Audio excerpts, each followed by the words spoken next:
एक बार पुनः नमस्कार दोस्तों, मैं डॉक्टर अनूप मिश्र बनारस से बोल रहा हूँ और बुद्ध पूर्णिमा का दिन बुद्ध का पुरुषार्थ और वर्तमान अर्थशास्त्र विषय पर 2 पार्ट में आपके लिए वीडियो बना रहा हूँ, जो मैंने फेसबुक पर लाइव किया था ताकि ये यूट्यूब पर पढ़ा रहे और लोग कभी न कभी इसको सुन लें तो हमारे लिए आत्मसंतोष की बात भी होगी। और मैंने पिछले वीडियो में कहा था कि बुद्ध के वचन और तुलसी का वचन रामचरितमानस में तुलसी ने राम के मुख से जो कहा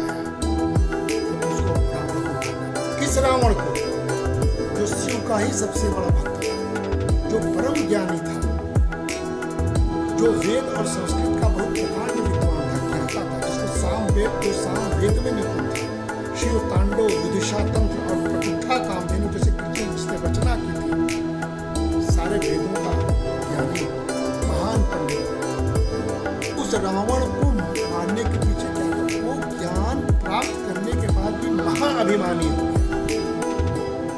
और अधर्मी हो गया, काम में लिप्त हो। और उस अहम को तोड़ने के लिए भगवान ने जो अवतार लिया था, तो हमने कहा कि हर समय अवतार होता है, तो ऐसे अपने आप को महापंडित कहने वाले को अगर दंड हो जाए, अभिमानी हो जाए, उसका विनाश करता और कितना भी बलशाली हो, एक सीधा साधा सरल गांधी उसको ला सकता है। गांधी ने पूरे साम्राज्य को खड़ा अकेले का मतलब, गांधी मतलब भारत है। गांधी को मैं व्यक्ति के रूप में नहीं कर रहा हूँ, भारत के दर्शन ने हराया। इसलिए बुद्ध के दर्शन ने उस समय दुनिया में संदेश दिया, इसलिए राम ने अपने आध्यात्म के दर्शन से तेज बल से। इसलिए अर्थशास्त्र की अगर बात करनी होगी तो मनुष्य के शील चरित्र के बारे में बात करना अब नितांत जरूरी है, खास करके कोविड के कारण। इसलिए दोस्तों, तो बौद्ध अर्थशास्त्र की हमने बात सूचित करने की बात करी है, तो गौतम बुद्ध ने उचित जीविका को अष्टपहल पथ का एक अंग माना था। अर्थशास्त्र उचित जीविका यानी सभी को जीने का अधिकार है। इसलिए जाहिर है कि बुद्ध को बौद्ध के अर्थशास्त्र की अगर बात करेंगे तो ये मनुष्य के व्यवहार की बात हो रही है, जो हमारे कौटिल्य ने कही थी, हम ये बताएंगे आपको। इसलिए दोस्तों, जो बुद्ध को मानने वाले देश हैं, बर्मा जैसे छोटे छोटे देश, वो कहते हैं कि धार्मिक मूल्यों और आर्थिक विकास के बीच कोई संघर्ष नहीं नजर आना चाहिए। भारत को भी समझना है, भारत इससे परहेज करने लगा बीच बीच में। अब भारत इस पर रास्ते पर चलना चाह रहा है, विश्व को रास्ता हम दिखाना चाह रहे हैं कि कभी भी, क्योंकि हमने आपको पहले वीडियो में पुरुषार्थ के महत्व को बता दिया है, धार्मिक मूल्यों और आर्थिक विकास के बीच कोई संघर्ष न नजर आए, इसको ध्यान देना होगा। आत्मिक या मानसिक स्वास्थ्य और भौतिक सेहत एक दूसरे के दुश्मन नहीं बल्कि नैसर्गिक मित्र हैं। कोरोना ने सिखाया है कि हमको कोरोना काल में केवल धन संपत्ति से लोग नहीं बच रहे हैं, बल्कि अपने आत्मबल और मानसिक स्थिति से बच रहे हैं, परिवार से बच रहे हैं, मूल्य से बच रहे हैं। केवल भौतिक संपन्नता से कोई नहीं बच पा रहा, उसका सेहत नहीं बच पा रहा, कोरोना के काल में समाहित हो जा रहा। इसलिए ये तीनों को एक साथ मानिए, नैसर्गिक मित्र हैं। इसको आप विश्व को समझाइए, भारत को इसको आत्मसात करना चाहिए। इसीलिए दोस्तों, अगर हम अर्थशास्त्र की बात करेंगे पुरुषार्थ के कलेवर में, तो अपनी परंपरा के धार्मिक और आत्मिक मूल्यों का और आधुनिक और प्रौद्योगिकी या टेक्नोलॉजी के फलों को हम सफलतापूर्वक मिला सकते हैं, और तब हम भारत के अर्थशास्त्र की बात कर सकते हैं, पुरुषार्थ के अर्थशास्त्र की बात कर सकते हैं, बुद्ध के अर्थशास्त्र की बात करते हैं। इसीलिए हम अपने पवित्र कर्तव्य को समझें, धर्म और धर्म के बीच को समझें, वैसे ही अपना गतिविधि करें। दोस्तों, संपत्ति से अधिक जरूरी सन्मति है कोविड काल में। इसलिए संपत्ति नहीं बल्कि संपत्ति के प्रति हमारा लगाव, संपत्ति के खिलाफ हमारे पुरुषार्थ में नहीं बातें कहेगी। हम तो कहते हैं खूब कमाइए, लेकिन संपत्ति के प्रति लगाव मोक्ष मार्ग का बाधक बनता है। हम साधन माने, उससे लगाव मान के हम उस पर चिपक के रह जाएं तो हमें संतोष नहीं होगा, हम मोक्ष के रास्ते पर नहीं चल पाएंगे जो हम पुरुषार्थ की बात करना चाहते हैं दोस्तों। इसलिए आनंददायी चीज़ों का भोग उठाना नहीं गलत है, बल्कि उसकी लालसा रखना गलत है। इसलिए सादगी और अहिंसा ही बौद्ध अर्थशास्त्र का सिद्धांत हो सकता है, जिसके बारे में हम आपको बात करना चाहते हैं, और यही पुरुषार्थ का सिद्धांत है। इसलिए जाहिर है दोस्तों कि सादगी और अहिंसा के बीच गहरा संबंध है। आपने देखा, और गांधी की सादगी से ही अंग्रेज झुकते हैं। जब तक गांधी वकालत करते थे, अंग्रेजी बोलते थे, सूट बूट पहनते थे, ताम झाम में रहते थे, तब तक गांधी गांधी नहीं बने थे। जिस दिन गांधी ने अनुभव के सारे भारत के दर्शन करके, भगवत गीता का ज्ञान करके, मनुष्य के पीड़ा को समझ के, गरीबों के दर्द को समझ के, भारत की डाइवर्सिटी को समझ के, भारत का दर्शन करके अपने त्याग का, अपने सत्यता का दर्शन नहीं कराया दुनिया को, तब तक ब्रिटिश उनसे डरते नहीं थे। और जैसे गांधी को एहसास हुआ, गांधी एक घुटने भर का धोती, एक लकुटी, एक घड़ी, एक चश्मा, और अपने चलते पुरते ज्ञान के आधार पर सत्य और अहिंसा का प्रयोग करके अंग्रेजों को पराजित किया। ये सादगी और अहिंसा के बीच गहरा संबंध है, जो अर्थव्यवस्था का संबंध होना चाहिए। इसलिए उपभोग का स्तर, कैसा उपभोग करें, क्या खाएं, क्या पिएं, उसका इष्टतम सांचा जो कि मनुष्य को संतोष का एक उच्च स्तर देता है, इस पर विचार करना चाहिए अर्थशास्त्रियों को। ज़्यादा दबाव या तनाव के बगैर हम जीवन कैसे जिए, अर्थव्यवस्था को इस पर काम करना चाहिए। आज हम तनाव में जी रहे हैं। अमेरिकियों से पूछा गया कोरोना काल में रिसर्च में कि आप शाकाहारी भोजन करना चाहेंगे क्योंकि अच्छा माना जाता है कोरोना काल में, तो उन्होंने कहा कि नहीं, मैं मर जाना पसंद करूंगा, अपने 2 साल का जीवन कम हो जाना पसंद करूंगा, लेकिन मैं मांसाहारी नहीं छोड़ूंगा, मैं मदिरा पान नहीं छोड़ूंगा। उनके उपभोग की आकांक्षा, लिप्सा इतनी है कि वो नहीं छोड़ना चाहते। लेकिन भारत उस तरह का देश नहीं, यहाँ पर भारत में त्याग, तपस्या और अपने उपभोग प्रवृत्ति को संतुलित करने का मादा भी है। क्योंकि भारत में भगवान बुद्ध उपदेश देते हैं, दीनदयाल उपदेश देते हैं, विवेकानंद उपदेश देते हैं, हमारे पुराण और वेद उपदेश देते हैं, तुलसी उपदेश देते हैं। इसलिए बुरा मत करो और हमेशा अच्छा करने का प्रयास करो, ये बुद्ध का सूत्र थे। यही अर्थशास्त्र का सूत्र होना चाहिए कि आप उत्पादन में ईमानदारी, उपभोग में ईमानदारी, वितरण में ईमानदारी, ये 3 सेक्टर में ईमानदारी थोड़ा सा अगर आप परिलक्षित कर दें तो एक पुरुषार्थ का, अर्थशास्त्र का स्वरूप समझ में आ जाएगा। इसीलिए जानते हैं दोस्तों, इकोनॉमिक्स में हम लोग जानते हैं कि संसाधन सीमित होते हैं, रिसोर्सेस आर लिमिटेड, और हमारे वांट, हमारी इच्छाएं अनंत होती हैं। इसलिए स्कैर्सिटी हो जाती है। हम बुकिश नॉलेज देते हैं, इसलिए भौतिक संसाधन कितना भी हम समझे सीमित है। अगर सभी लोग सब तरह की लालसा पाल लें, सभी चीज़ चाहिए केवल देखा देखी कंपटीशन से, तो विश्व में कमी हो जाएगी और विश्व उत्पादन करने के होड़ में लग जाएगा, तो धरती का विनाश हो जाएगा। ताउते और सास जैसे तूफान हर साल आएंगे, क्लाइमेट चेंज हो जाएगा। इतना ज़्यादा आप प्रकृति का दोहन कर लेंगे कि प्रकृति खत्म हो जाएगी, और प्रकृति के संसाधन से ही अर्थशास्त्र चलता है और मनुष्य का जीवन चलता है। ऑक्सीजन की कमी ने ये दर्शा दिया। इसीलिए भौतिक संसाधन सीमित हैं, इस बात को मान लीजिए। लिमिट टू ग्रोथ मॉडल दिया गया है, बियॉन्ड द लिमिट भी कह दिया गया, लेकिन दुनिया नहीं मान रही है। अब दुनिया कोरोना काल के बाद, पोस्ट कोरोना में, भारत के पुरुषार्थ मॉडल को माने और सादगी, संतोष, अहिंसा के बीच तालमेल बैठा के अर्थशास्त्र बनाए। यही आत्मनिर्भर शब्द का इजाद होता है जो गांधी ने दिया था, जो विश्व का के लिए, सभी देशों के लिए होना चाहिए, और कट थ्रोट राइवलरी नहीं होना चाहिए अर्थव्यवस्थाओं में। यही भारत के लिए भी आत्मनिर्भर है दोस्तों। इसीलिए बड़े आप उपभोग कीजिए। अगर आपके अंदर लालसा रहेगी तो आप अपनी लालसा को पूरा करने के लिए हिंसा के रास्ते पर जाएंगे, गलत रास्ते पर जाएंगे। और अगर आपके अंदर संतोष रहेगा, सादगी रहेगी, तो आप कभी हिंसा नहीं करेंगे, हिंसा मुक्त जीवन जी लेंगे और अर्थव्यवस्था के पुरुषार्थ चातुष्ट में जी लेंगे। इसलिए हम हिंसा के आदी न हो। वैश्विक हिंसा चल रहा है, हमारे देश में भी नक्सल मूवमेंट्स चल रहे हैं।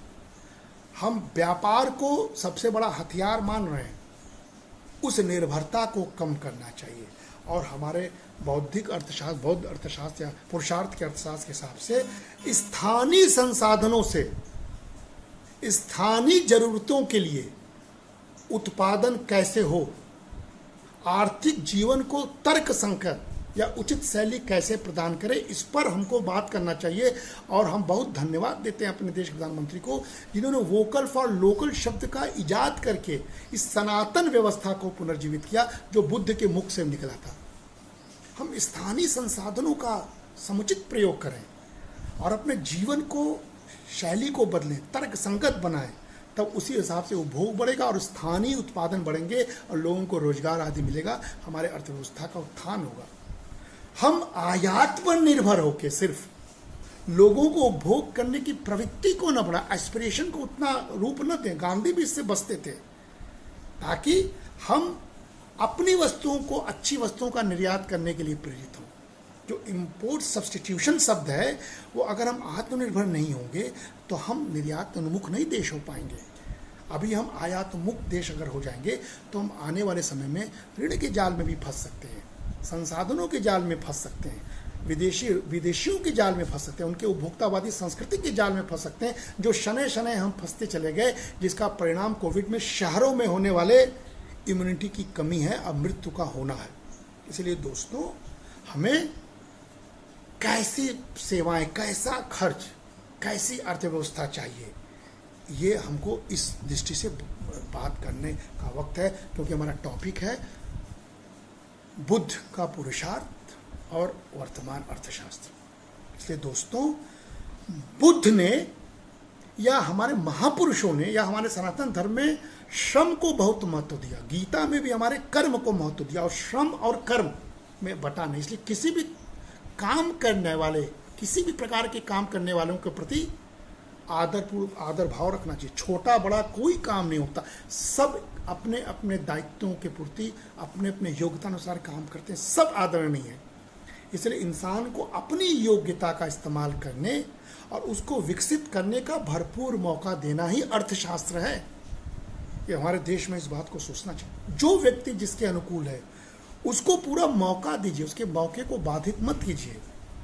लोगों के साथ मिलकर काम करने के जरिए अपने अहम केंद्रीयता, डिग्निटी पर विजय पाना और उचित अस्तित्व के जरिए वस्तुओं और सेवाओं का पैदा करने का वक्त आया है। यही आत्मनिर्भर भारत की पहचान बनेगी और ये बुद्ध का रास्ता है, ये पुरुषार्थ का रास्ता। इसलिए एक अलग नज़रिया पोस्ट कोविड काल में हमको अपनाना जरूरी हो गया। जो नज़रिया सनातन है, हमारी सस्टेनेबिलिटी में कभी अंतर नहीं आई, हमारा लक्ष्य निर्धारित है, हम अलग भटक जाते हैं क्योंकि दुनिया का अर्थशास्त्र हमारे ऊपर हावी हो जाता है।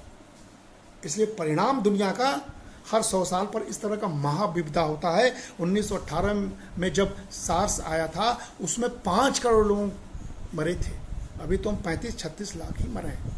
ये धन्य है, विकास के एक मॉडल ने मनुष्य का जीवन तो बचाया, लेकिन आप पर्यावरण से या प्रकृति से लड़के अर्थशास्त्र को की श्रेष्ठता को सिद्ध करने की कोशिश करेंगे, अपने उपभोक्तावादी शैली से सिद्ध करने की कोशिश करेंगे, तो न्यूटन का लॉ चल पड़ेगा।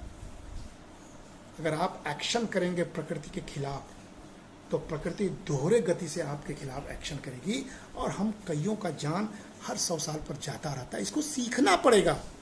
इसलिए हमारा सनातन, हम हमेशा प्रकृति की पूजा करते हैं, जीव जंतु की पूजा करते हैं, आचार व्यवहार हमारे सात्विक है, हम इससे अलग न हो, अर्थशास्त्र में इसको जोड़ें। इसीलिए दोस्तों, श्रमिकों के आनंद की बात, श्रमिकों के सेवा भाव की बात, श्रमिकों की डिग्निटी की बात, श्रमिकों के प्राथमिक की बात, इसलिए 1 नेशन 1 वेज जरूरी है। हर श्रमिकों का उचित सम्मान, उचित वेज मिलने का वक्त आ गया है। अर्थशास्त्र में इस पर बात करनी चाहिए। और कौटिल्य ने जब अर्थशास्त्र की बात कही थी, मनुष्याणाम वृत्तिरथा, मनुष्यों की जीविका को उसने अर्थ कहा था, तो हर मनुष्य के जीविका के उपार्जन का उचित आधार मिलना चाहिए। यही कौटिल्य ने कहा, पुरुषार्थ ने कहा और बुद्ध कहते हैं। तस्या पृथ्व्या लाभ पालने उपाय शास्त्र मर्त शास्त्रमिति मनुष्यों से युक्त भूमि को प्राप्त करने और उसकी रक्षा करने वाले उपायों का निरूपण करने वाला शास्त्र ही अर्थशास्त्र है। इस तरह के अर्थशास्त्र का वक्त आ गया है जहाँ पर हम अपने भूमि के महत्व को पहचानें, अपने मिट्टी की उर्वरता को पहचानें, अपने ग्रामीण परिवेश को पहचानें। वही मूल संपत्ति है मनुष्य और भूमि। अन्य सारे विधाओं ने हमको समय समय पर, हमने बहुत पहले विकास पर 3 लेक्चर दिए थे, उसमें बताया है कि दुनिया ने अपने हित के लिए हमेशा विकास के गोल को परिवर्तित किया। वो कभी सस्टेनेबल नहीं बना। सस्टेनेबल डेवलपमेंट की बात कहने लगे, लेकिन कभी उनका गोल सस्टेनेबल नहीं था। केवल भारत का विचार सस्टेनेबल है, जिसने कहा था पृथ्व्या लाभे पालेंच यावंत शास्त्राणि पूर्वाचार्य प्रस्तावितानि प्रयास तानि सहंत एकमिदमर्थ शास्त्रम कृतम। यानी प्राचीन आचार्यों ने पृथ्वी जीतने और पालन के उपाय बतलाने वाले जितने प्रकार के लेख लिखे अर्थशास्त्र में, वो मूल अर्थशास्त्र है और उस अर्थशास्त्र को खोजना पड़ेगा। उसमें इंक्लूसिवनेस है। अंग्रेजी शब्द से इंक्लूसिवनेस नहीं आता है, या पाश्चात्य ट्रिकल डाउन इफेक्ट के थ्योरी से समानता नहीं आती। हमारे अथर्ववेद में लिखा था समानी प्रपासः वन्य भाग समाने योवते सहो युनजम सम्योग्यत्रम समर्य तारणा विविवा भितः। हमारे अथर्ववेद में, वेद पुराण में ऋषि मुनियों ने, गौतम बुद्ध ने आर्थिक दृष्टि से समाज में कैसे सभ्यता आवे, कैसे एकता आवे, इसकी भावनाओं को लेकर ही हमेशा चिंता की। सभी के सुख की कल्पना करते थे, सभी तक मुख पर निवाले भेजने की कोशिश करते, सभी के श्रम को उपार्जन करने की बात करते थे। वो हमारा मूल इंक्लूसिव अप्रोच था। और उसी आधार पर दोस्तों, जब गांधी ने ट्रस्टीशिप का मॉडल दिया, तो उस ट्रस्टीशिप के मॉडल का जो श्लोक था वो ईशा उपनिषद से मिला। क्या कहा गया था गांधी ने जिससे लिया? ओम ईशा वास्यमिदम सर्वयत्किजम जगत्याम जगत तेन तक्तेन भुज्यन्ता माँ गृद्ध कस्य सविधनम। ये पूरा का पूरा सृष्टि जो है एक शक्ति चलाता है दुनिया को। ईश्वर कहिए, गॉड कहिए, अल्लाह कहिए, नानक कहिए, या जो कहते हैं कि भगवान को न मानने वाले लोग हैं, वो कोई नाम ले लें, लेकिन एक शक्ति तो है जो जगत को चला रहा है।